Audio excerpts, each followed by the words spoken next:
ज्ञान सहित क्षेत्र क्षेत्रज्ञ का विषय।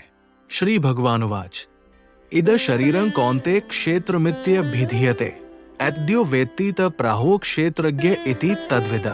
श्री भगवान बोले हैं अर्जुन, ये शरीर क्षेत्र जैसे खेत में बोए हुए बीजों का उनके अनुरूप फल समय पर प्रकट होता है, वैसे ही इसमें बोए हुए कर्मों के संस्कार रूप बीजों का फल समय पर प्रकट होता है। इसलिए इसका नाम क्षेत्र ऐसा कहा है। इस नाम से कहा जाता है और इसको जो जानता है उसको क्षेत्रज्ञ, इस नाम से उनके तत्व को जानने वाले ज्ञानी जन कहते हैं। इस श्लोक में श्री कृष्ण अर्जुन को समझा रहे हैं कि ये शरीर जिसे हम देखते हैं उसे क्षेत्र कहा जाता है। क्षेत्र का अर्थ होता है खेत। जैसे खेत में बीज बोए जाते हैं और समय आने पर वे फसल के रूप में प्रकट होते हैं, वैसे ही शरीर में किए गए कर्मों के बीज समय आने पर उनके परिणाम के रूप में प्रकट होते हैं। इसलिए शरीर को क्षेत्र कहा गया है। श्री कृष्ण ये भी बताते हैं कि जो इस शरीर या क्षेत्र को जानता है उसे क्षेत्रज्ञ कहा जाता है। क्षेत्रज्ञ वह व्यक्ति है जो इस शरीर के पीछे छिपे हुए सच्चे स्वरूप अर्थात आत्मा या चेतना को जानता है। जो व्यक्ति ये समझ पाता है कि शरीर तो नश्वर है परंतु उसके अंदर जो आत्मा है वो अमर और अजर है, वही सच्चा ज्ञानी है। ज्ञानी जन इस सत्य को समझते हैं और इसीलिए वे शरीर और आत्मा के इस अंतर को जानते हुए जीते हैं। इस श्लोक में श्री कृष्ण ने शरीर और आत्मा के भेद को स्पष्ट किया है, जिससे ये समझा जा सके कि शरीर एक साधन मात्र है और असली पहचान आत्मा की है जो इस शरीर का साक्षी है। क्षेत्रज्ञ चापी मां विद्धि सर्वक्षेत्रेषु भारत, क्षेत्र क्षेत्रज्ञ योर्ज्ञानन यत्तज ज्ञानमतमम्। हे अर्जुन, तू सब क्षेत्रों में क्षेत्रज्ञ अर्थात जीवात्मा भी मुझे ही जान। गीता अध्याय 15 श्लोक 7 और उसकी टिप्पणी देखनी चाहिए। और क्षेत्र क्षेत्रज्ञ को अर्थात विकार सहित प्रकृति और पुरुष का जो तत्व से जानना है। गीता अध्याय 13 श्लोक 23 और उसकी टिप्पणी देखनी चाहिए, वो ज्ञान है, ऐसा मेरा मत है। श्री कृष्ण अर्जुन को समझा रहे हैं कि सभी क्षेत्रों में क्षेत्रज्ञ यानी कि आत्मा स्वयं भगवान ही है। यहाँ क्षेत्र का अर्थ है शरीर या वो क्षेत्र जिसमें जीवन घटित होता है, और क्षेत्रज्ञ वह है जो इस शरीर या क्षेत्र को जानता है। श्री कृष्ण कहते हैं कि हर जीवात्मा में जो चेतना या आत्मा विद्यमान है वो वास्तव में वे स्वयं है। ये श्लोक ये भी बताता है कि क्षेत्र और क्षेत्रज्ञ के संबंध को समझना ही सच्चे ज्ञान का आधार है। क्षेत्र अर्थात प्रकृति और क्षेत्रज्ञ अर्थात पुरुष, इन दोनों का तत्व से ज्ञान होना ही वास्तविक ज्ञान है। श्री कृष्ण कहते हैं कि जो व्यक्ति इस सत्य को समझता है वही सच्चा ज्ञानी है। इस श्लोक में श्री कृष्ण ये स्पष्ट करते हैं कि आत्मा या जीवात्मा जिसे क्षेत्रज्ञ कहा गया है सभी प्राणियों में समान रूप से उपस्थित है और वही परमात्मा का स्वरूप है। इस तरह वे अर्जुन को ये सिखा रहे हैं कि आत्मा और शरीर के बीच के अंतर को समझना ही सच्चे ज्ञान की पहचान है और ये ज्ञान प्राप्त कर लेना ही वास्तविक आध्यात्मिक उन्नति है। श्री कृष्ण का ये मत है कि जो व्यक्ति इस भेद को समझ लेता है वो जीवन के गहरे रहस्यों को समझने में सक्षम हो जाता है और ये समझ उसे मोक्ष के मार्ग पर ले जाती है। तत्क्षेत्र यच्च यादृक्ष यद विकारी यतश्चियत् सच यो यत प्रभावश्च तत्समासेन में शृणु। वह क्षेत्र जो और जैसा है तथा जिन विकारों वाला है और जिस कारण से जो हुआ है तथा वो क्षेत्रज्ञ भी जो और जिस प्रभाव वाला है वो सब संक्षेप में मुझसे सुन। श्लोक 3 अध्याय 13 में भगवान श्री कृष्ण अर्जुन को क्षेत्र, शरीर और क्षेत्रज्ञ आत्मा के बारे में ज्ञान देने की शुरुआत करते हैं। इस श्लोक में श्री कृष्ण कहते हैं कि वे संक्षेप में अर्जुन को ये बताने वाले हैं कि क्षेत्र क्या है, इसका स्वरूप कैसा है, इसके विकार, परिवर्तन क्या है, ये कैसे उत्पन्न होता है, और क्षेत्रज्ञ आत्मा कौन है तथा उसका प्रभाव क्या है। यहाँ श्री कृष्ण अर्जुन को समझा रहे हैं कि वे अब उन्हें ज्ञान का वो हिस्सा बताएंगे जो जीवन के रहस्यों को समझने के लिए अत्यंत महत्वपूर्ण है। क्षेत्र, शरीर और क्षेत्रज्ञ आत्मा का भेद जानना बहुत आवश्यक है, क्योंकि ये भेद समझ में आने पर ही मनुष्य अपने सच्चे स्वरूप का अनुभव कर सकता है। इस श्लोक का सार यह है कि संसार में जो कुछ भी होता है वो क्षेत्र, शरीर और क्षेत्रज्ञ आत्मा की समझ पर निर्भर करता है। क्षेत्र का ज्ञान हमें भौतिक संसार और उसके सभी गुणों के बारे में बताता है, जबकि क्षेत्रज्ञ का ज्ञान आत्मा की शाश्वतता और उसकी अद्वितीयता का बोध कराता है। श्री कृष्ण ये ज्ञान अर्जुन को संक्षेप में देने का वचन देते हैं ताकि अर्जुन इसे समझ सके और अपने जीवन में इसका सही उपयोग कर सके। इस प्रकार इस श्लोक के माध्यम से श्री कृष्ण अर्जुन को आत्मा और शरीर के बारे में ज्ञान प्राप्त करने के लिए प्रेरित कर रहे हैं, जिससे वे जीवन के वास्तविक अर्थ को समझ सके। ऋषिभिर्बहुधा गीता छंदोभिर्विविधैः पृथक् ब्रह्मसूत्रपदैश्चैव हेतुमद्भिर्विनिश्चितैः। ये क्षेत्र और क्षेत्रज्ञ का तत्व ऋषियों द्वारा बहुत प्रकार से कहा गया है और विविध वेद मंत्रों द्वारा भी विभाग पूर्वक कहा गया है तथा भली भांति निश्चय किए हुए युक्तियुक्त ब्रह्मसूत्र के पदों द्वारा भी कहा गया है। 4. व्याख्या। इस श्लोक में श्री कृष्ण ने अर्जुन को ये समझाने की कोशिश की है कि क्षेत्र यानी भौतिक शरीर और क्षेत्रज्ञ यानी आत्मा या चेतना का तत्व या सत्य केवल इस गीता में ही नहीं, बल्कि ऋषियों ने इसे बहुत पहले से ही अनेक प्रकार से कहा और समझाया है। 1. ऋषिभिर्बहुधा गीता। ऋषियों द्वारा बहुत प्रकार से कहा गया। ऋषियों ने इस तत्व को भिन्न भिन्न तरीकों से व्यक्त किया है। वेदों और उपनिषदों में ये विचार विभिन्न दृष्टिकोणों से प्रस्तुत किए गए हैं ताकि लोग इन्हें समझ सके। 2. छंदोभिर्विविधैः पृथक्। विविध वेद मंत्रों द्वारा भी विभाग पूर्वक कहा गया। वेदों में भी इस विषय को विभिन्न मंत्रों और छंदों के माध्यम से अलग अलग ढंग से वर्णित किया गया है। ये मंत्र और छंद वेदों की विभिन्न शाखाओं में विस्तृत रूप से मिलते हैं। 3. ब्रह्मसूत्रपदैश्चैव हेतुमद्भिर्विनिश्चितैः। युक्तियुक्त ब्रह्मसूत्र के पदों द्वारा भी कहा गया है। ब्रह्मसूत्र जो वेदांत दर्शन का मुख्य ग्रंथ है, इसमें भी इस तत्व को तर्क संगत और सुनिश्चित रूप में समझाया गया है। ब्रह्मसूत्र के पद या श्लोक इस बात की गहराई से पुष्टि करते हैं कि क्षेत्र और क्षेत्रज्ञ का तत्व क्या है। इस श्लोक में भगवान श्री कृष्ण ये बताना चाहते हैं कि शरीर और आत्मा के विषय में जो ज्ञान वे अर्जुन को दे रहे हैं वो एक नया ज्ञान नहीं है। ये ज्ञान सदियों से हमारे ऋषियों, वेदों और ब्रह्म सूत्रों में दिया गया है और इसे युक्ति और तर्क के आधार पर सिद्ध भी किया गया है। ये सत्य शाश्वत है और इसे अनेक माध्यमों से व्यक्त किया गया है।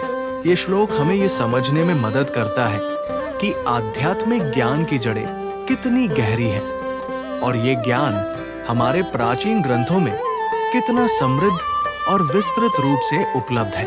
महाभूतान्यहंकारो बुद्धिरव्यक्तमेव च इंद्रियाणि दशैकं च पंच चेन्द्रिय गोचरा।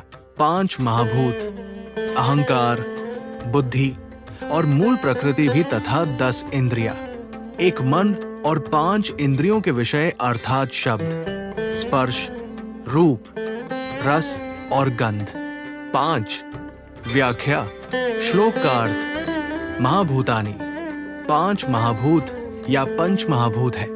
पृथ्वी, जल, अग्नि, वायु और आकाश। ये तत्व भौतिक जगत की संरचना के मूलभूत घटक है। अहंकार। अहंकार का मतलब है मैं की भावना, जो जीव को उसके अस्तित्व के प्रति सजग रखता है। अहंकार व्यक्ति को उसके स्वभाव और कार्यों के प्रति जकड़े रखता है। बुद्धि। बुद्धि का अर्थ है निर्णय शक्ति या विवेक, जो सही और गलत के बीच में अंतर करने में सहायक होती है। अव्यक्तम। अव्यक्त वह तत्व है जो प्रत्यक्ष नहीं है, परंतु सब कुछ उसी से उत्पन्न होता है। ये मूल प्रकृति है, जिसे कभी कभी माया भी कहा जाता है। इंद्रियाणी। 10 इंद्रियां है। 5 ज्ञानेंद्रिया, कान, त्वचा, आँख, जीभ, नाक, और 5 कर्मेंद्रिया, हाथ, पैर, वाणी, गुदा और जननेंद्रिय, दशैका। 10 इंद्रियों के साथ एक मन भी होता है, जो सभी इंद्रियों का संयोजन और निर्देशन करता है। पंच चेंद्रिय गोचराएं। 5 इंद्रियों के विषय शब्द, स्पर्श, रूप, रस और गंध। ये विषय इंद्रियों के माध्यम से अनुभव किए जाते हैं और जीवन में महत्वपूर्ण भूमिका निभाते हैं। इस श्लोक में श्री कृष्ण हमें सृष्टि के विभिन्न तत्वों की गहराई से जानकारी देते हैं। ये सभी तत्व प्रकृति का हिस्सा है, जिससे ये संसार चलता है। 5 महाभूत इस भौतिक संसार के स्थूल तत्व हैं, जो हमारे आसपास की सभी वस्तुओं और जीवों का आधार है। अहंकार और बुद्धि 2 आंतरिक तत्व हैं, जो हमारे मानसिक और बौद्धिक स्तर पर कार्य करते हैं। अहंकार हमें हमारे स्वयं का बोध कराता है, जबकि बुद्धि हमें निर्णय लेने में सहायता करती है। अव्यक्त व अनजाना तत्व है, जो सब कुछ का मूल है, लेकिन स्वयं अव्यक्त रहता है। इसे सृष्टि की जड़ माना जाता है, जिससे सभी चीजें प्रकट होती है। 10 इंद्रियां हमारे शरीर के संवेदी और क्रियात्मक अंग हैं, जो हमें बाहरी संसार से जोड़ते हैं। इन इंद्रियों के माध्यम से हम दुनिया का अनुभव करते हैं और जीवन जीते हैं। मन इन इंद्रियों का संयोजक और नियंत्रक है, जो हमें विभिन्न इंद्रिय विषयों का अनुभव कराता है। इस प्रकार ये श्लोक हमें बताता है कि कैसे ये विभिन्न तत्व मिलकर इस संसार और हमारे जीवन का निर्माण करते हैं। इच्छा द्वेष सुखन दुखन संघातश्चेतना धृतिया एतत् क्षेत्रं समासेन सविकारमुदाहृतम्। तथा इच्छा, द्वेष, सुख, दुख स्थूल देह का पिंड, चेतना शरीर और अंतःकरण की एक प्रकार की चेतन शक्ति, और धृति गीता अध्याय 18 श्लोक 34 व 35 तक देखना चाहिए। इस प्रकार विकारों 5वें श्लोक में कहा हुआ तो क्षेत्र का स्वरूप समझना चाहिए, और इस श्लोक में कहे हुए इच्छादि क्षेत्र के विकार समझने चाहिए के सहित ये क्षेत्र संक्षेप में कहा गया। श्री कृष्ण इस श्लोक में क्षेत्र अर्थात शरीर और उससे जुड़े तत्वों के बारे में विस्तार से बताते हैं। यहाँ वह क्षेत्र के विभिन्न विकारों को संक्षेप में बताते हैं, जो इस प्रकार है। इच्छा, डिजायर ये व्यक्ति की किसी वस्तु, परिस्थिति या अनुभव की प्राप्ति की इच्छा को दर्शाता है। ये मानवीय स्वभाव का एक महत्वपूर्ण अंग है और इसे क्षेत्र का विकार कहा गया है। द्वेष, अवर्जन ये किसी वस्तु, परिस्थिति या व्यक्ति से नापसंदगी या नफरत को दर्शाता है। द्वेष भी क्षेत्र का एक विकार है, जो हमें अशांति की ओर ले जाता है। सुख, प्लेजर सुख का अनुभव तब होता है जब व्यक्ति को किसी इच्छा की पूर्ति होती है। ये एक सकारात्मक अनुभूति है, लेकिन इसे भी क्षेत्र का विकार माना गया है, क्योंकि ये व्यक्ति को स्थायी संतोष नहीं देता। दुख, पेन दुख का अनुभव तब होता है जब किसी इच्छा की पूर्ति नहीं होती या किसी प्रकार का हानि होती है। ये भी क्षेत्र का एक विकार है, जो व्यक्ति को मानसिक और शारीरिक पीड़ा की ओर ले जाता है।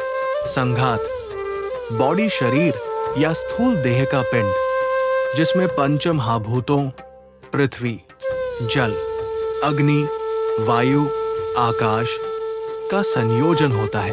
इसे क्षेत्र का विकार कहा गया है। चेतना, कॉन्शियसनेस, ये शरीर और मन के बीच की चेतना शक्ति है जो जीवन के सभी अनुभवों को संभव बनाती है। ये भी क्षेत्र का एक अंग है। धृति, फोर्टिट्यूड, धृति का अर्थ है धैर्य या स्थिरता, जो व्यक्ति को कठिन परिस्थितियों में संतुलित रखती है। इसे भी क्षेत्र का एक विकार कहा गया है। संक्षेप में, इस श्लोक में श्री कृष्ण ने शरीर, क्षेत्र के विभिन्न विकारों का वर्णन किया है। ये विकार इच्छा, द्वेष, सुख, दुख आदि मनुष्य के जीवन को प्रभावित करते हैं और इसे माया के बंधनों में जकड़े रखते हैं। इन विकारों से मुक्त होने पर ही मनुष्य मोक्ष या परम शांति प्राप्त कर सकता है। श्री कृष्ण यहाँ ये समझा रहे हैं कि ये सभी विकार क्षेत्र, शरीर और मन का हिस्सा है और इन्हें समझकर ही हम आत्मा के सत्य स्वरूप को जान सकते हैं। अमानित्वम दम्भित्वम हिंसा क्षांतिरार्जवम आचार्योपासनम शौचन स्थैर्यमात्म विनिग्रह।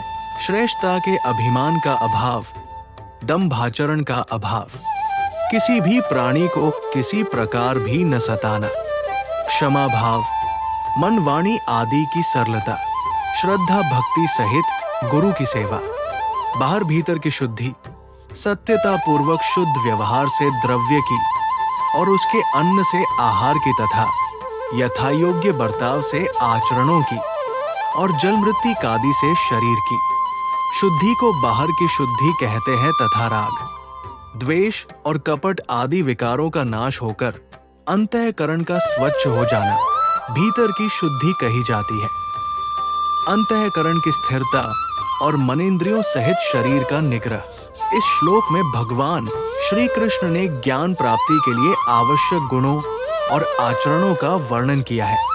ये श्लोक अध्याय 13 के प्रकृति, पुरुष तथा चेतना के संदर्भ में है, जिसमें ये बताया गया है कि व्यक्ति को किन किन गुणों का पालन करना चाहिए ताकि वह सच्चे ज्ञान को प्राप्त कर सके।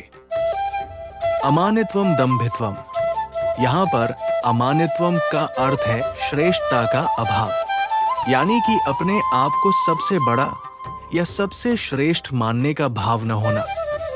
अदम्भित्वम का अर्थ है दिखावा न करना। व्यक्ति को अपने गुणों और योग्यताओं का प्रदर्शन करके दूसरों पर प्रभाव डालने की कोशिश नहीं करनी चाहिए। अहिंसा, ये गुण सभी प्रकार की हिंसा से दूर रहने की शिक्षा देता है। न केवल शारीरिक हिंसा से बल्कि मानसिक और वाणी द्वारा भी किसी को कष्ट न पहुंचाने का भाव होना चाहिए। शांति, यहाँ क्षमा भाव का महत्व बताया गया है, जिसका अर्थ है दूसरों की गलतियों को माफ कर देना। क्षमाशीलता से व्यक्ति के मन में शांति और स्थिरता आती है। आर्जवम, इसका मतलब है सरलता और सच्चाई। जीवन में व्यक्ति को सच्चा और सीधा होना चाहिए, बिना किसी छलकपट के। आचार्योपासन, गुरु की सेवा और उनके प्रति श्रद्धा का भाव रखना आचार्योपासन कहलाता है। गुरु के ज्ञान और शिक्षाओं का सम्मान और उनका पालन करना आवश्यक है। शौचम, यहाँ शुद्धि के दो पहलुओं का वर्णन है, बाहरी और आंतरिक शुद्धि। बाहरी शुद्धि का अर्थ है शरीर, वस्त्र और पर्यावरण की सफाई रखना। आंतरिक शुद्धि का अर्थ है मन और हृदय को राग, द्वेष और कपट जैसे विकारों से मुक्त रखना। स्थैर्यम, मन और शरीर की स्थिरता।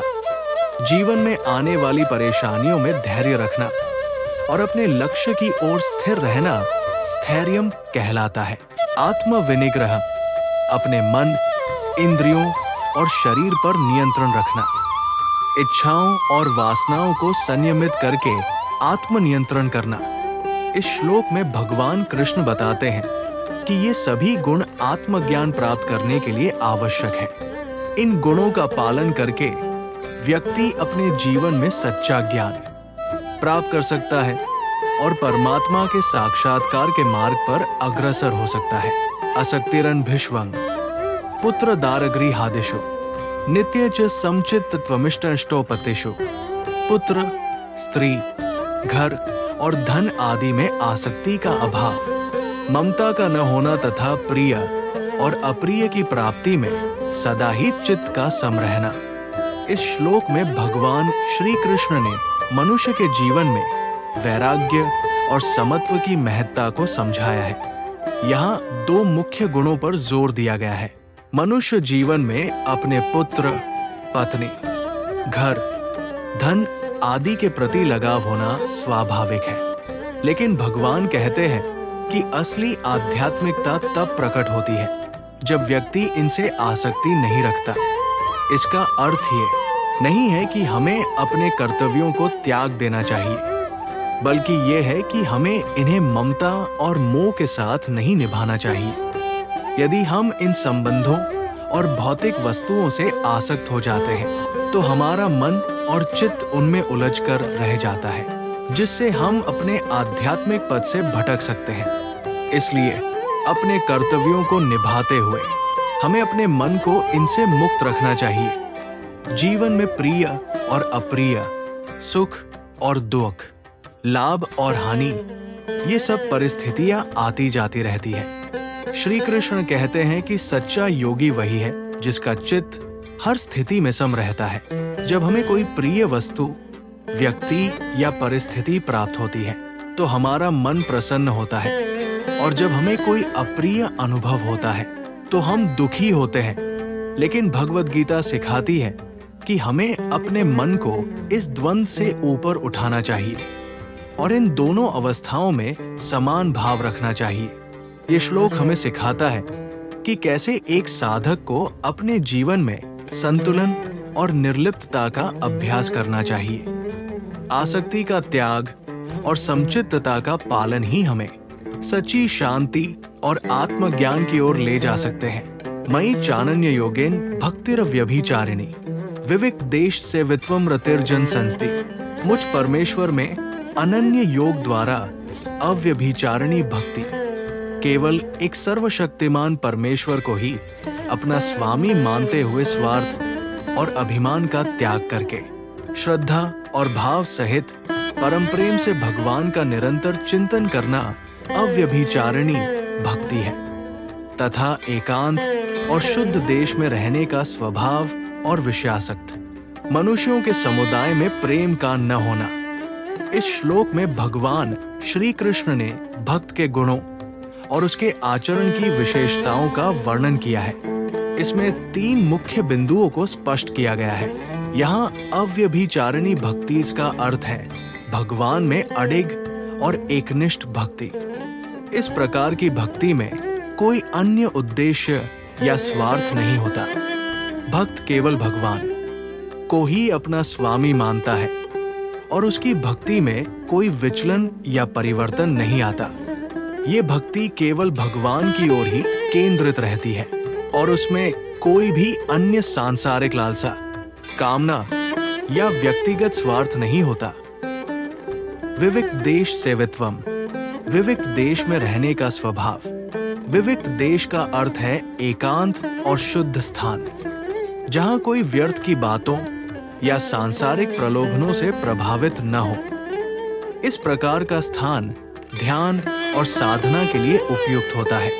इस श्लोक में भगवान ने ये बताया है कि एक सच्चा भक्त एकांत में रहना पसंद करता है, जहां वो बिना किसी विक्षेप के भगवान का ध्यान कर सके और अपनी भक्ति को और गहन कर सके। अर्तिर्जन संस्दि, विषयासक्त मनुष्यों के समुदाय में प्रेम का न होना। भगवान यहाँ ये कह रहे हैं कि सच्चे भक्त का मन उन लोगों के साथ नहीं लगता जो केवल सांसारिक भोगविलास में ही लगे रहते हैं। विषयासक्त लोगों के साथ समय बिताने से भक्ति में रुकावटें आ सकती है। इसलिए सच्चा भक्त ऐसे समुदाय से दूर रहना चाहता है। वो उन लोगों के साथ रहना पसंद करता है जो भक्ति, साधना और धर्म के मार्ग पर चलने वाले होते हैं। इन 3 बिंदुओं से ये स्पष्ट होता है कि सच्चे भक्त के लिए भक्ति का मार्ग कितना पवित्र और निर्दोष होना चाहिए। उसे अपने मन और भावनाओं को एकनिष्ठता के साथ भगवान में समर्पित करना चाहिए। एकांत में रहकर अपने मन को साधना चाहिए और सांसारिक प्रलोभनों और विषयासक्त समुदायों से दूर रहना चाहिए। इस प्रकार की भक्ति ही उसे परमात्मा के निकट पहुंचाती है। अध्यात्म ज्ञान नित्यत्वं तत्व ज्ञानार्थ दर्शनम एतज ज्ञानमिति प्रोक्तम ज्ञान यत्तोन्यथा। अध्यात्म ज्ञान में जिस ज्ञान द्वारा आत्म वस्तु और अनात्म वस्तु जानी जाए, उस ज्ञान का नाम अध्यात्म ज्ञान है। नित्य स्थिति और तत्व ज्ञान के अर्थरूप परमात्मा को ही देखना, ये सब ज्ञान इस अध्याय के श्लोक 7 से लेकर यहाँ तक जो साधन कहे हैं, वे सब तत्व ज्ञान की प्राप्ति में हेतु होने से ज्ञान नाम से कहे गए हैं। और जो इसके विपरीत है वो अज्ञान ऊपर कहे हुए ज्ञान के साधनों से विपरीत तो मान, दंभ, हिंसा आदि है। वे अज्ञान की वृद्धि में हेतु होने से अज्ञान नाम से कहे गए हैं ऐसा कहा है। इस श्लोक में अध्यात्म ज्ञान की परिभाषा और अज्ञान के विपरीत स्थिति को स्पष्ट किया गया है। अध्यात्म ज्ञान वो ज्ञान है जो आत्मा, आध्यात्मिक आत्मा और अनात्मा, माया या भौतिक संसार के बीच का भेद समझने में सक्षम होता है। इस ज्ञान के द्वारा व्यक्ति सच्चे ब्रह्मा परमात्मा के तत्व को समझता है और इस सच्चाई को अनुभव करता है। ये ज्ञान स्थायी और अपरिवर्तनीय है, क्योंकि ये आत्मा और ब्रह्मा के वास्तविक स्वरूप को जानने में सहायक होता है। इस श्लोक में कहा गया है कि इस ज्ञान को प्राप्त करना ही सही अर्थ में ज्ञान है। जो भी साधन या तरीके हमें इस तत्व ज्ञान की प्राप्ति में सहायक होते हैं, वे सब ज्ञान की श्रेणी में आते हैं।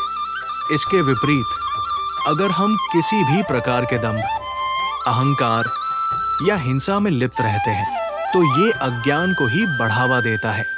अज्ञान वह है जो हमें सच्चे ज्ञान से दूर करता है और हमें भ्रमित करता है।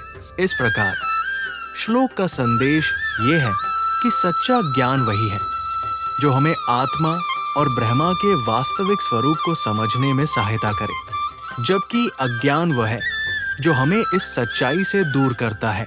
ज्ञेय यत्तत्व प्रवक्ष्यामि यज्ञात्वा मृतमश्नुते अनादिमत परं ब्रह्मा न सत्तन्नास्दुच्यते।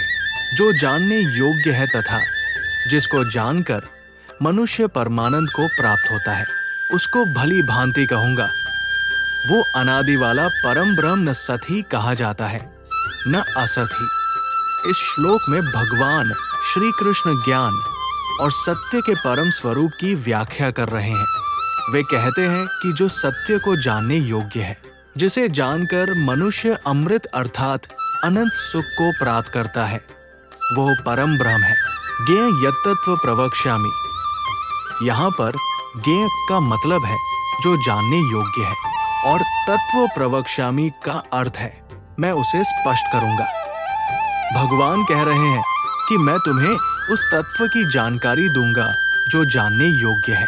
यज्ञात्वा मृतमश्नुते, इसका मतलब है जिसे जानकर अमृत प्राप्त होता है।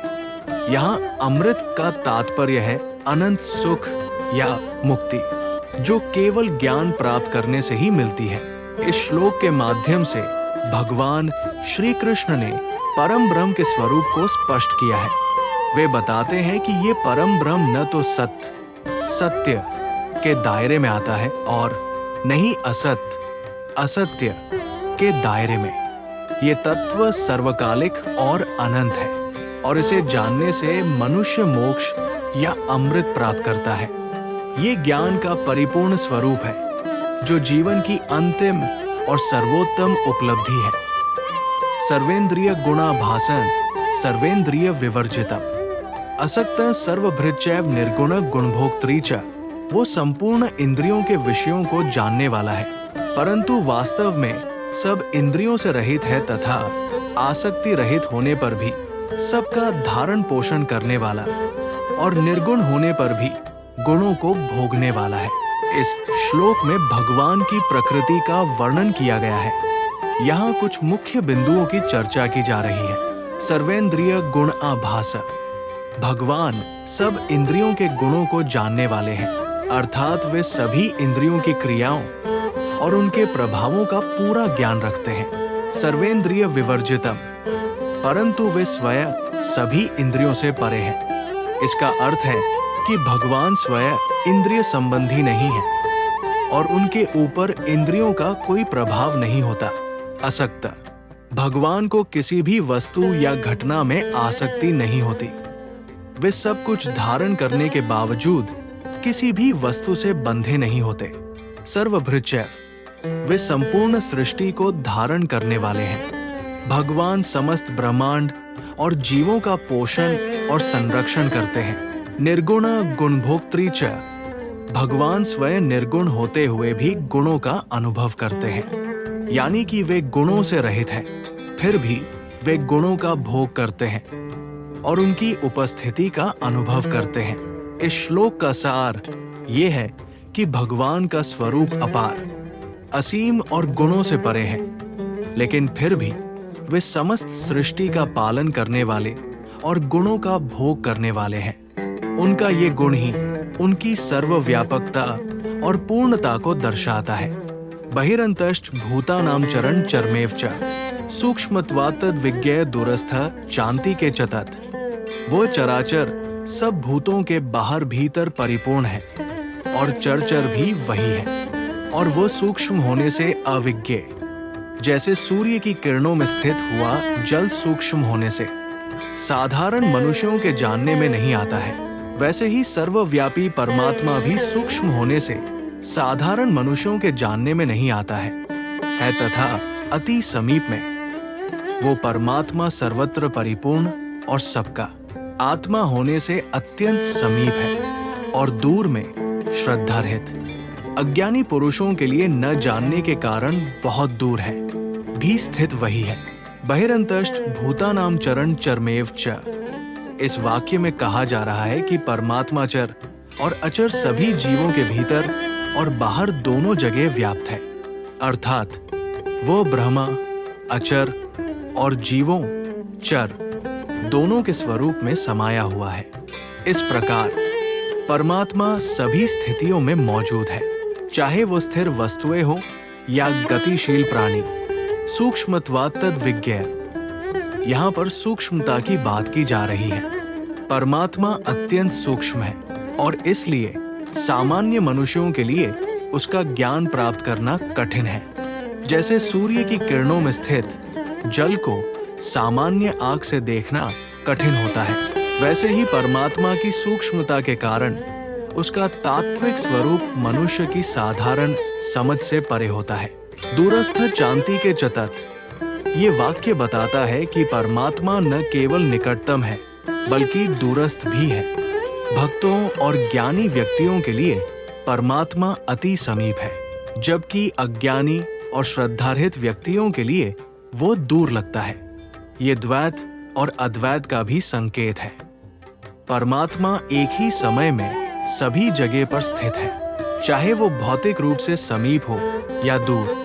इस श्लोक के माध्यम से भगवान श्री कृष्ण हमें बताते हैं कि परमात्मा की उपस्थिति हर जगह है और उसकी पहचान केवल गहरे ध्यान और अंतर्दृष्टि के माध्यम से संभव है। वो सदा सबके समीप रहते हुए भी हमारी सामान्य समझ से परे रहते हैं। अविभक्तम च भूतेषु विभक्तमेव च स्थितम, भूत भर्तरी च तजगे ग्रसिष्णु प्रविष्णु च। वो परमात्मा विभाग रहित एक रूप से आकाश के सदृश परिपूर्ण होने पर भी चराचर संपूर्ण भूतों में विभक्त सा स्थित प्रतीत होता है। जैसे महाकाश विभाग रहित स्थित हुआ भी घड़ों में पृथक पृथक के सदृश प्रतीत होता है, वैसे ही परमात्मा सब भूतों में एक रूप से स्थित हुआ भी पृथक पृथक की भांति प्रतीत होता है। तथा वो जानने योग्य परमात्मा विष्णु रूप से भूतों को धारण पोषण करने वाला और रुद्र रूप से संहार करने वाला तथा ब्रह्मा रूप से सबको उत्पन्न करने वाला है। इस श्लोक में भगवान श्री कृष्ण ने परमात्मा की प्रकृति और उसके गुणों का वर्णन किया है। यहाँ पर बताया गया है कि परमात्मा सब जगह मौजूद है, लेकिन उसकी उपस्थिति एक अद्वितीय और अद्वितीय रूप में है। इस श्लोक को विस्तार से समझते हैं। हालांकि इसी परमात्मा की उपस्थिति चराचर सभी जीवित और निर्जीव वस्तुओं में विभक्त अलग अलग रूप में अनुभव होती है। उदाहरण के लिए एक ही आकाश कई बर्तन, घड़े, बर्तन आदि में विभाजित सा दिखता है, लेकिन वास्तव में वो एक ही आकाश होता है। इसी प्रकार परमात्मा सब प्राणियों और वस्तुओं में बंटा हुआ प्रतीत होता है, लेकिन वास्तव में वो एक ही है। भूत भर्तरी च तज्ञे ग्रसिष्णु प्रविष्णु च। इस भाग में परमात्मा के 3 मुख्य गुणों का उल्लेख किया गया है। भूत भर्तरी, परमात्मा भूतों का पालन करता है। वो सभी जीवों और वस्तुओं का संभार और पोषण करता है। ग्रसिष्णु, वो संहारक है। वो समय पर सबको समाप्त कर देता है, जिससे सृष्टि का पुनर्निर्माण संभव हो सके। प्रविष्णु, वो सृष्टि का रचनाकार है। वो सब प्राणियों और वस्तुओं का निर्माण करता है। इस प्रकार इस श्लोक के माध्यम से श्री कृष्ण ने परमात्मा के अद्वितीयता, उसकी सर्वव्यापकता और उसके गुणों को स्पष्ट किया है। परमात्मा एक ही रूप में सर्वत्र विद्यमान है, लेकिन उसकी उपस्थिति और प्रभाव विभक्त रूप में अनुभव होती है, और वो सभी जीवों के पालन, सहार और सृष्टि का करता है। ज्योतिषांपि तज्ज्योतिस्तमसः परमुच्यते, ज्ञानज्ञेय ज्ञानगम्य हृदि सर्वस्य विष्ठितम्। वो परब्रह्म ज्योतियों का भी ज्योति गीता अध्याय 15 श्लोक 12 में देखना चाहिए। एवं माया से अत्यंत परे कहा जाता है। वो परमात्मा बोध स्वरूप, जानने के योग्य एवं तत्वज्ञान से प्राप्त करने योग्य है और सबके हृदय में विशेष रूप से स्थित है। इस श्लोक में भगवान श्री कृष्ण ने परमात्मा की स्थिति और उसके ज्ञान की प्रकृति को स्पष्ट किया है। ज्योतिषांपि तज्ज्योति, यहाँ पर ज्योति का अर्थ है प्रकाश। इस भाग में भगवान कहते हैं कि परमात्मा परब्रह्म सभी प्रकार की ज्योतियों, प्रकाशों में भी सर्वोच्च ज्योति है। इसका मतलब यह है कि चाहे जो भी प्रकाश हो, सूरज की ज्योति, चांद की ज्योति या किसी और प्रकार का प्रकाश, सब में सबसे श्रेष्ठ और ऊंची स्थिति वाला प्रकाश परमात्मा है। तमसः परमुच्यते, यहाँ पर तमस का अर्थ है अंधकार। ये भाग कहता है कि परमात्मा अंधकार, अज्ञान से भी परे है। वो अज्ञान, भ्रम और माया से पूर्णतः मुक्त और स्वतंत्र है। ज्ञानज्ञेय ज्ञानगम्य, इस वाक्य में भगवान बताते हैं कि परमात्मा स्वयं ज्ञान है, ज्ञेय जिसे जानने योग्य है, और ज्ञान प्राप्ति के माध्यम से ज्ञेय प्राप्त करने योग्य है। परमात्मा ही वो तत्वज्ञान है जिसे जानना और समझना हमारे लिए संभव है। हृदि सर्वस्य विष्ठितम्, यहाँ पर यह कहा गया है कि परमात्मा सभी के हृदय में स्थित है। वो हर व्यक्ति के अंदर गहराई से व्याप्त है। वो किसी विशेष स्थान पर सीमित नहीं है। संक्षेप में इस श्लोक के माध्यम से भगवान श्री कृष्ण ये स्पष्ट करते हैं कि परमात्मा सच्चे ज्ञान का स्रोत है और हर प्राणी के हृदय में वास करता है। वो अज्ञान और माया से परे है और सभी प्रकार की ज्योतियों में सबसे ऊंचा है। इति क्षेत्र तथा ज्ञानज्ञेय चोक्त समासतः मद्भक्त एतद् विज्ञाय मद्भावायोपद्यते। इस प्रकार क्षेत्र श्लोक 5 से 6 में विकार सहित क्षेत्र का स्वरूप कहा है, तथा ज्ञान श्लोक 7 से 11 तक ज्ञान अर्थात ज्ञान का साधन कहा है, और जानने योग्य परमात्मा का स्वरूप श्लोक 12 से 17 तक ज्ञेय का स्वरूप कहा है। संक्षेप में कहा गया, मेरा भक्त इसको तत्व से जानकर मेरे स्वरूप को प्राप्त होता है। इति क्षेत्र तथा ज्ञानज्ञेय चोक्त समासतः, यहाँ पर भगवान श्री कृष्ण बताते हैं कि उन्होंने क्षेत्र, शरीर और इसके विकार, ज्ञान, ज्ञान का साधन और ज्ञेय परमात्मा के स्वरूप को संक्षेप में प्रस्तुत किया है। क्षेत्र का वर्णन श्लोक 5 से 6 में हुआ था, ज्ञान का विवरण श्लोक 7 से 11 में और ज्ञेय परमात्मा का स्वरूप का वर्णन श्लोक 12 से 17 में किया गया है। मद्भक्त एतद् विज्ञाय मद्भावायोपद्यते। भगवान श्री कृष्ण इस वाक्य में बताते हैं कि जो व्यक्ति इस ज्ञान को, जो उन्होंने संक्षेप में प्रस्तुत किया है, समझ लेता है और आत्मसात कर लेता है, वो मेरे स्वरूप को प्राप्त होता है। यानी सच्चे भक्त को जब इस ज्ञान की सही समझ हो जाती है, तब वो परमात्मा के वास्तविक स्वरूप को पहचान सकता है और उसी से जुड़ सकता है। संक्षेप में इस श्लोक के माध्यम से भगवान श्री कृष्ण ये बताते हैं कि उन्होंने क्षेत्र, ज्ञान और ज्ञेय के बारे में संक्षेप में ज्ञान दिया है। जो भक्त इस ज्ञान को समझता है और अपने जीवन में लागू करता है। ज्ञान सहित प्रकृति पुरुष का विषय। प्रकृति पुरुषं चैव विध्यनादि उभावपि विकारांश्च गुणांश्च विद्धि प्रकृति संभवान। प्रकृति और पुरुष इन दोनों को ही तू अनादि जान और रागद वेशादि विकारों को तथा त्रिगुणात्मक संपूर्ण पदार्थों को भी प्रकृति से ही उत्पन्न जान। इस श्लोक में भगवान श्री कृष्ण प्रकृति और पुरुष के बारे में ज्ञान प्रदान कर रहे हैं। यहाँ प्रकृति और पुरुष को अनादि यानी असीमित काल से अस्तित्ववान माना गया है। इस श्लोक का उद्देश्य ये स्पष्ट करना है कि प्रकृति और पुरुष दोनों ही अनादि हैं और इनकी उत्पत्ति राग, द्वेष और अन्य विकारों के कारण होती है। प्रकृतीय ये सृष्टि की मूल ऊर्जा है, जिसमें त्रिगुण सत्व, रज, रजस और तामस होते हैं। ये गुण सभी भौतिक और मानसिक परिवर्तन, विकार और वस्त्रों के आधारभूत होते हैं। पुरुष ये आत्मा या परमात्मा का स्वरूप है, जो कि केवल साक्षी होता है और प्रकृति के साथ सहयोग करता है। पुरुष का अस्तित्व न तो जन्मा होता है और न ही नष्ट होता है। विकार ये विकार, राग और द्वेष जैसी प्रवृत्तियां होती है, जो व्यक्ति की मानसिक स्थिति और स्वभाव को प्रभावित करती है। श्लोक का सार।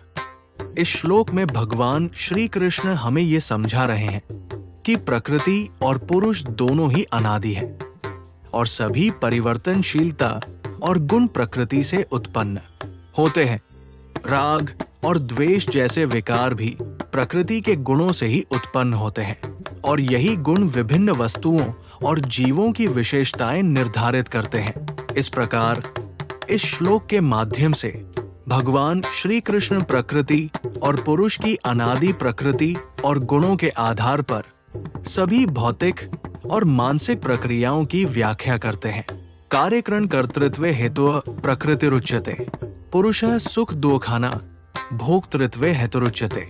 कार्य आकाश, वायु, अग्नि, जल और पृथ्वी तथा शब्द, स्पर्श, रूप, रस, गंध इनका नाम कार्य है और करण, बुद्धि, अहंकार और मन तथा श्रोत्र, त्वचा, रसना, नेत्र और घ्राण एवं वाक, हस्त, पाद, उपस्थ और गुदा इन 13 का नाम करण है को उत्पन्न करने में हेतु प्रकृति कही जाती है और जीवात्मा सुख दुखों के भोक्तपन में अर्थात भोगने में हेतु कहा जाता है। श्लोक 20 में प्रकृति और पुरुष के भेद को स्पष्ट किया गया है।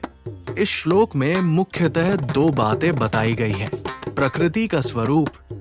श्लोक के अनुसार प्रकृति कार्य और करण के उत्पन्न होने का कारण होती है।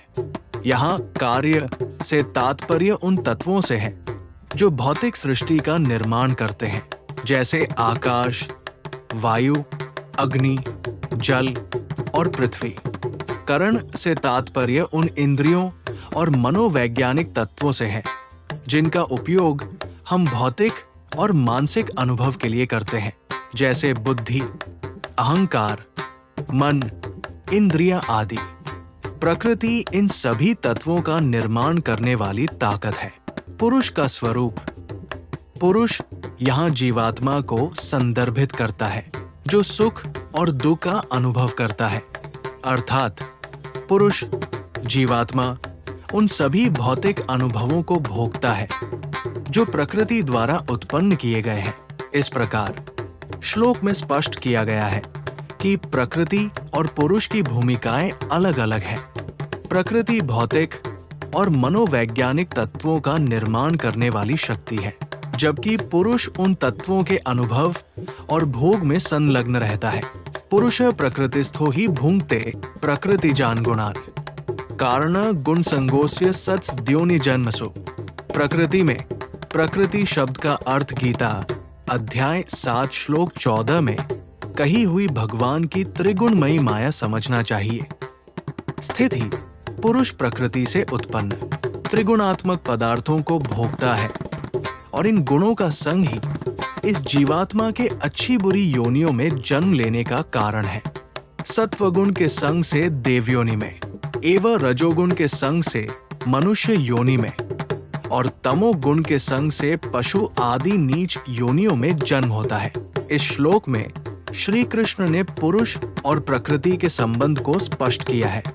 यहाँ पर पुरुष से तात्पर्य आत्मा से है और प्रकृति से तात्पर्य प्रकृति की त्रिगुणमयी माया से है, जैसा कि गीता के अध्याय 7 श्लोक 14 में बताया गया है। पुरुष प्रकृतिस्थो ही भुंक्ते प्रकृतिजान् गुणान्। इस भाग का अर्थ है कि आत्मा पुरुष जब प्रकृति के साथ स्थित होता है तो वो प्रकृति के त्रैगुणिक गुणों का अनुभव करता है। यहाँ भुंक्ते का मतलब है भोगना या अनुभव करना। कारण गुण संगोस्य सत्स द्योनिजमसु।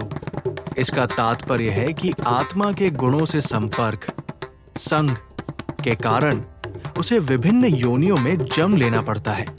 यहाँ ये एव वेत्ति पुरुषं प्रकृति च गुणैः स सर्वथा वर्तमानोपि न स भूयोऽभिजायते। इस प्रकार पुरुष को और गुणों के सहित प्रकृति को जो मनुष्य तत्व से जानता है, दृश्य मात्र संपूर्ण जगत माया का कार्य होने से क्षण भंगुर, नाशवान, जड़ और अनित्य है तथा जीवात्मा नित्य, चेतन, निर्विकार और अविनाशी एवं शुद्ध बोध स्वरूप सच्चिदानंद घन परमात्मा का ही सनातन अंश है। इस प्रकार समझकर संपूर्ण मायिक पदार्थों के संग का सर्वथा त्याग करके परम पुरुष परमात्मा में ही एक ही भाव से नित्य स्थित रहने का नाम उनको तत्व से जानना है। वो सब प्रकार से कर्तव्य कर्म करता हुआ भी फिर नहीं जन्मता।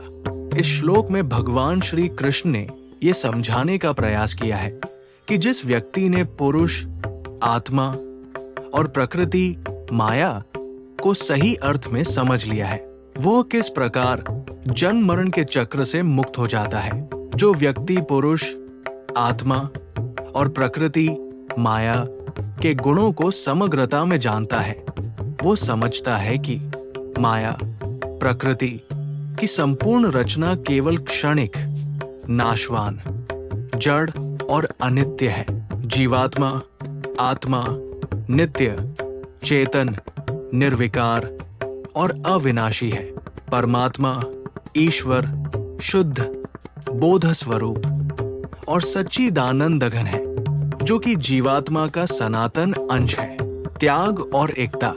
जब व्यक्ति इस प्रकार के तत्वज्ञान के साथ संपूर्ण मायिक पदार्थों को त्याग कर परमात्मा में एक ही भाव से स्थित होता है, तो वो सच्चे अर्थ में ज्ञान प्राप्त करता है। ऐसा व्यक्ति सर्वथा वर्तमान हर स्थिति और समय में कर्म करते हुए भी जन्म और मृत्यु के चक्र से मुक्त हो जाता है। सार।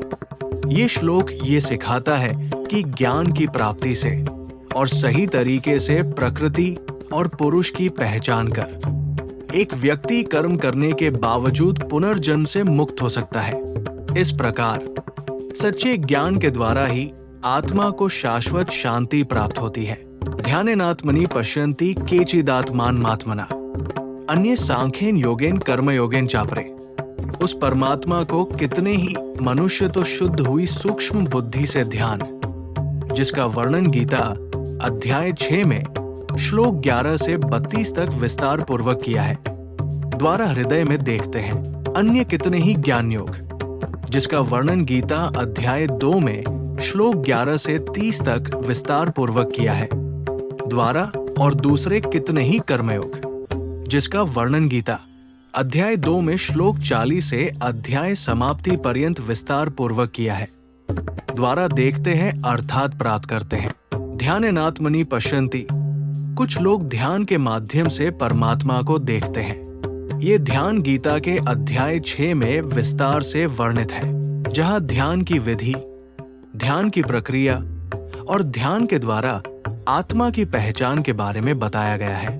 इन लोगों का ध्यान आत्मा के गहन और सूक्ष्म ज्ञान की ओर केंद्रित होता है, जिससे वे परमात्मा को अपनी अंतरात्मा में अनुभव करते हैं। केचिदात्मात्मना, कुछ लोग आत्मा की वास्तविकता को आत्मा के माध्यम से ही जानने की कोशिश करते हैं। इसका मतलब है कि वे स्वयं की गहराई में जाकर आत्मा की अनुभूति करते हैं और इसी अनुभव के माध्यम से परमात्मा का ज्ञान प्राप्त करते हैं। अन्य सांख्यन योगेन, अन्य लोग सांख्य योग का अभ्यास करते हैं। सांख्य योग ज्ञान और तर्क के आधार पर परमात्मा के अस्तित्व को समझने का प्रयास करता है। ये गीता के अध्याय 2 में वर्णित है। सांख्य योग का अभ्यास करके लोग आत्मा की प्रकृति और उसके संबंध को समझते हैं और अंततः परमात्मा की प्राप्ति करते हैं। कर्मयोगेन चापरे, कुछ लोग कर्मयोग का पालन करते हैं। कर्मयोग का मतलब है कर्मों को निष्काम भाव से फल की आशा किए बिना करना। गीता के अध्याय 2 में कर्मयोग की व्याख्या की गई है। कर्मयोग के माध्यम से भी लोग परमात्मा की प्राप्ति करते हैं, क्योंकि ये मार्ग भी आत्मा के शुद्धिकरण और परमात्मा के संपर्क का एक तरीका है। निष्कर्ष, इस श्लोक का मूल संदेश ये है कि विभिन्न मार्गों से, जैसे ध्यान, ज्ञान योग और कर्मयोग के माध्यम से व्यक्ति परमात्मा की प्राप्ति कर सकता है। प्रत्येक व्यक्ति के लिए सही मार्ग वह है जो उसके स्वभाव और योग्यता के अनुकूल हो। सभी मार्ग सही है और परमात्मा की प्राप्ति के लिए विविध दृष्टिकोण और साधन है। अन्यत्वेवं जानन्त श्रुत्वान्येभ्यो उपास्ते तेपि चाति तरन्ते मृत्यु श्रुति प्रायणाय, परंतु इनसे दूसरे अर्थात जो मंद बुद्धि वाले पुरुष हैं, वे इस प्रकार न जानते हुए दूसरों से अर्थात तत्व के जानने वाले पुरुषों से सुनकर ही तदनुसार उपासना करते हैं, और वे श्रवण प्रायण पुरुष भी मृत्यु रूप। अन्यत्वेवं जानन्त, यहाँ पर अन्य से अभिप्राय उन लोगों से है जो एव उक्त तत्व ज्ञान को नहीं जानते। ये लोग शास्त्रों और उपदेशों के अनुसार वास्तविकता को समझने में असमर्थ होते हैं। श्रुत्वान्येभ्यो उपास्ते, ये लोग जो खुद तत्व ज्ञान को नहीं जानते, वे दूसरों से सुनी हुई बातों के आधार पर पूजा और उपासना करते हैं। यानी वे सीधे तत्व ज्ञान को नहीं समझते, लेकिन वे उन बातों को मानते हैं जो उन्हें दूसरों से सुनने को मिलती है। तेपि चाति तरन्ते मृत्यु, भगवान कृष्ण कह रहे हैं कि ये लोग भी जिनके पास तत्व ज्ञान की गहराई नहीं है, फिर भी वे मृत्यु के महासागर को पार कर सकते हैं। इसका मतलब है कि यदि वे श्रवण और उपासना में लगे रहते हैं तो वे अंततः मुक्ति की ओर अग्रसर हो सकते हैं। श्रुति प्रायणाय, जो लोग सुनने और श्रवण में विश्वास रखते हैं, वे भी इस भौतिक संसार के दुख और मृत्यु के समुद्र से पार हो सकते हैं। इस प्रकार इस श्लोक का तात्पर्य है कि तत्व ज्ञान की गहराई में न जाकर भी अगर लोग श्रवण और उपासना में विश्वास रखते हैं तो वे भी मुक्ति की प्राप्ति कर सकते हैं। ये दर्शाता है कि सही मार्ग पर चलने और भगवान के उपदेशों को मानने से भले ही व्यक्ति ज्ञान की गहराई को न समझे, वे भी मोक्ष की प्राप्ति की ओर अग्रसर हो सकते हैं। यावत् संजायते किंचित सत्त्वं स्थावर जंगमम्, क्षेत्र क्षेत्रज्ञ संयोगात् विद्धि भरतर्षभ। हे अर्जुन, यावन मात्र जितने भी स्थावर जंगम प्राणी उत्पन्न होते हैं उन सबको तू क्षेत्र और क्षेत्रज्ञ के संयोग से ही उत्पन्न जान। हे अर्जुन, जितना भी स्थावर और जंगम सत्व अर्थात जीवों की विविधता उत्पन्न होती है वो सब क्षेत्र, पृथ्वी और क्षेत्रज्ञ आत्मा के संयोग से उत्पन्न होती है।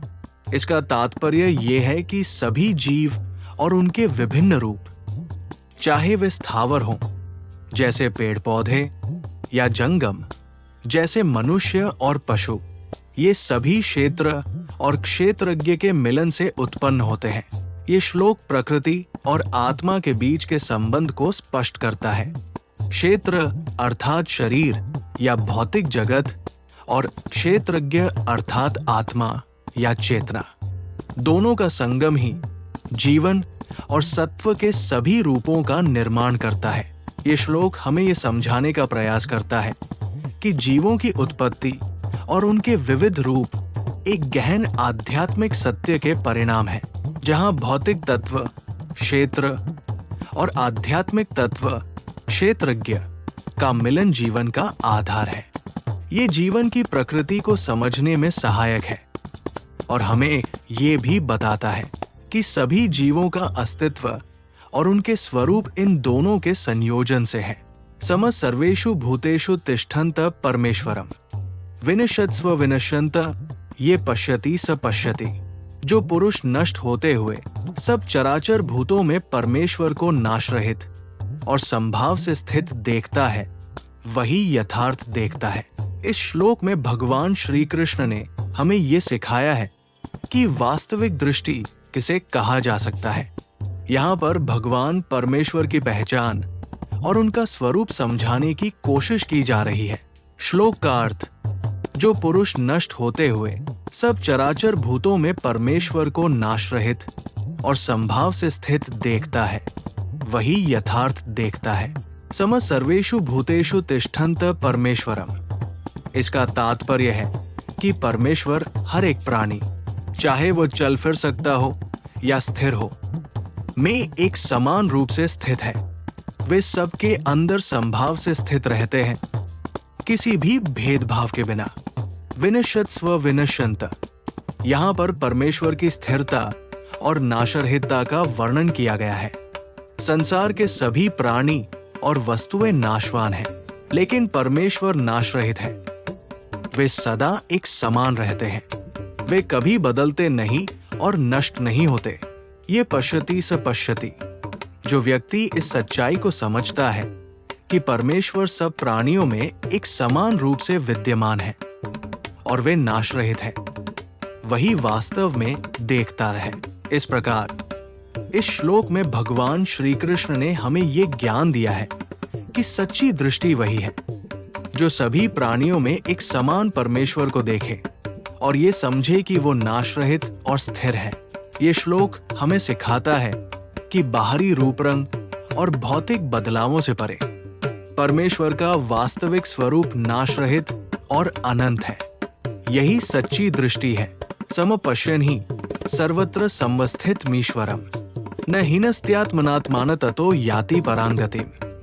क्योंकि जो पुरुष सब में संभाव से स्थित परमेश्वर को समान देखता हुआ अपने द्वारा अपने को नष्ट नहीं करता, इससे वो परम गति को प्राप्त होता है। इस श्लोक में भगवान श्री कृष्ण ने बताया है कि जो व्यक्ति हर जगह परमेश्वर को समान भाव से देखता है और संभाव से व्यवहार करता है, वो स्वयं को नष्ट नहीं करता। समपश्यन् हि सर्वत्र संवस्थितमीश्वरम्। इसका तात्पर्य है कि जो व्यक्ति प्रत्येक प्राणी और वस्तु में ईश्वर का समान रूप से दर्शन करता है और हर जगह ईश्वर की एकरूपता को पहचानता है, वो सच्चे ज्ञान को प्राप्त करता है। ये दृष्टिकोण उसे एकात्मता की अनुभूति कराता है, जहां वो हर व्यक्ति और प्राणी में ईश्वर की उपस्थिति देखता है। न हीनस्त्यात्मनात्मान।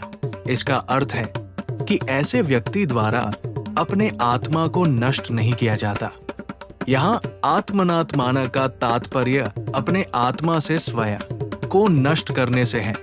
जब कोई व्यक्ति इस अद्वितीय दृष्टिकोण से देखता है तो वो अपने कर्मों के प्रति सही दृष्टिकोण अपनाता है और आत्महिंसा या आत्मनाश से बचता है। ततो याति परां गतिम। इसका मतलब है कि ऐसा व्यक्ति परमगति को प्राप्त होता है। ये परमगति का तात्पर्य मोक्ष या आत्मा की अंतिम स्थिति से है, जहां वह जन्म मृत्यु के चक्र से मुक्त हो जाता है और भगवान के साथ एकाकार हो जाता है।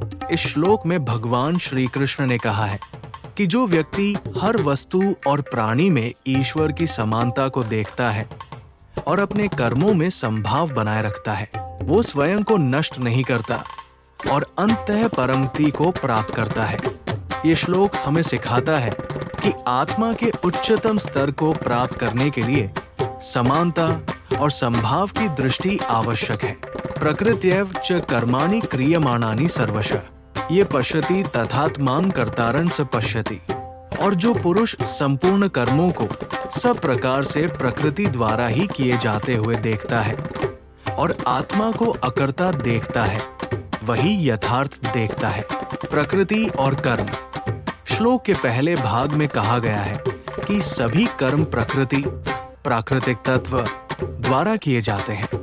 यहाँ प्रकृति का मतलब उन अंतर्निहित गुणों सत्व, रजस, तमस से है, जिनके आधार पर संसार में सभी कार्य होते हैं। इन गुणों की प्रेरणा से ही सब कुछ होता है और इस प्रकार हम अपने कर्मों को प्रकृति के माध्यम से देखते हैं। आत्मा का वास्तविक स्वरूप। श्लोक के दूसरे भाग में कहा गया है कि जो व्यक्ति इन कर्मों को देखने के बावजूद आत्मा को अकर्ता, निर्माता नहीं के रूप में देखता है, वही वास्तव में समझदार है।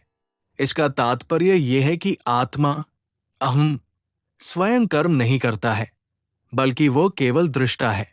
यथार्थ देखने की प्रक्रिया।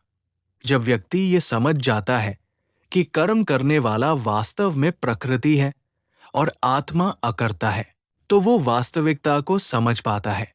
यथार्थ देखने का मतलब है कि व्यक्ति ने इस सच्चाई को जान लिया है कि आत्मा कर्मों का कर्ता नहीं है, बल्कि सभी कर्म प्रकृति के नियमों के अनुसार होते हैं। सारांश। इस श्लोक में भगवान श्री कृष्ण ने यह स्पष्ट किया है कि कर्मों का संचालन प्रकृति द्वारा होता है और आत्मा इन कर्मों से अप्रभावित रहती है।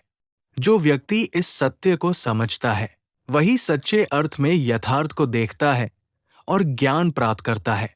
यदा भूतपैथक भाव मेकस्थं नुपश्यति तदेव च विस्तारं ब्रह्मा संपद्यते तदा।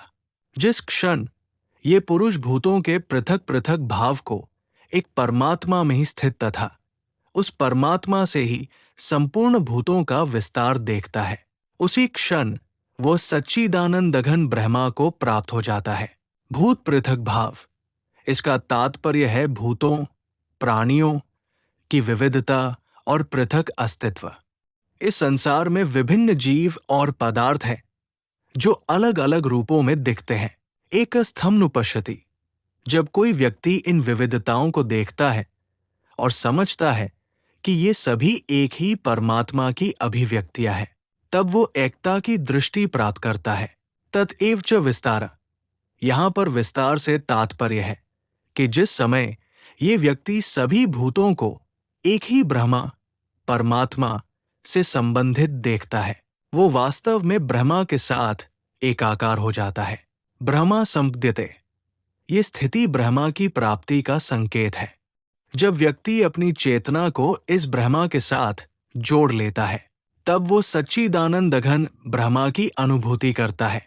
इस श्लोक के माध्यम से भगवान कृष्ण हमें ये सिखाते हैं कि आध्यात्मिक ज्ञान का वास्तविकता तब प्राप्त होती है जब हम भूतों की विविधता को एक परमात्मा के विस्तार के रूप में देखते हैं और इसी से ब्रह्मा की वास्तविकता का अनुभव होता है।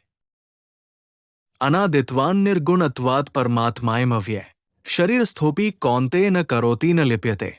हे अर्जुन, अनादि होने से और निर्गुण होने से ये अविनाशी परमात्मा शरीर में स्थित होने पर भी वास्तव में न तो कुछ करता है और न लिप्त ही होता है। इस श्लोक में भगवान श्री कृष्ण अर्जुन को ये समझा रहे हैं कि परमात्मा, जो अनादि, निरंतर और निर्गुण, गुणों से रहित है, वो अविनाशी है। इसका मतलब है कि परमात्मा के पास किसी भी प्रकार की उत्पत्ति, परिवर्तन या विनाश नहीं है। भगवान श्री कृष्ण कहते हैं कि परमात्मा शरीर में निवास करते हुए भी वो न तो कुछ करता है और न ही किसी चीज से प्रभावित होता है। यहां न करोति का अर्थ है कि परमात्मा किसी भी प्रकार की गतिविधि में भाग नहीं लेते, जबकि न लिप्यते का मतलब है कि वो किसी भी अनुभव या क्रिया से प्रभावित नहीं होते। इस प्रकार परमात्मा की प्रकृति ऐसी है कि वो शरीर के भौतिक कार्यों और गुणों से परे है। वो सर्वत्र विद्यमान होते हुए भी इन भौतिक क्रियाओं से अलग रहते हैं। ये समझना महत्वपूर्ण है, क्योंकि इससे ये स्पष्ट होता है कि सच्ची आत्मा और परमात्मा की पहचान भौतिकता से परे है, और ये ब्रह्मा की सर्वोच्च स्थिति को दर्शाता है। इस श्लोक के माध्यम से श्री कृष्ण ये भी स्पष्ट करते हैं कि जीवन की वास्तविकता को समझने के लिए हमें अपने मन और आत्मा की पहचान करनी चाहिए, न कि केवल भौतिक वस्तुओं और क्रियाओं को ही वास्तविकता मानना चाहिए। यथा सर्वत्र सौक्ष्म्यादाकाश नोप्लिप्यते, सर्वत्रावस्थितो देहे तथात्मा नोप्लिप्यते। जिस प्रकार सर्वत्र व्याप्त आकाश सूक्ष्म होने के कारण लिप्त नहीं होता, वैसे ही देह में सर्वत्र स्थित आत्मा निर्गुण होने के कारण देह के गुणों से लिप्त नहीं होता। इस श्लोक में श्री कृष्ण आत्मा की प्रकृति को स्पष्ट कर रहे हैं। श्लोक के दो मुख्य बिंदुओं पर ध्यान केंद्रित किया गया है। आकाश और आत्मा की तुलना।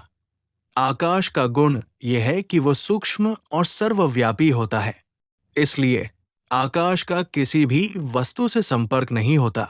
वह न तो छूता है और न ही प्रभावित होता है। इसी प्रकार आत्मा भी सभी स्थानों पर व्याप्त है, लेकिन उसे शरीर के गुणों से कोई असर नहीं होता। आत्मा का निर्गुण स्वरूप। जैसा कि आकाश किसी वस्तु के गुणों को नहीं अपनाता, आत्मा भी देह के गुणों और परिवर्तनों से प्रभावित नहीं होती। आत्मा का स्वभाव निर्गुण, गुण रहित होता है, जो उसे देह के अनुभवों और गुणों से मुक्त करता है।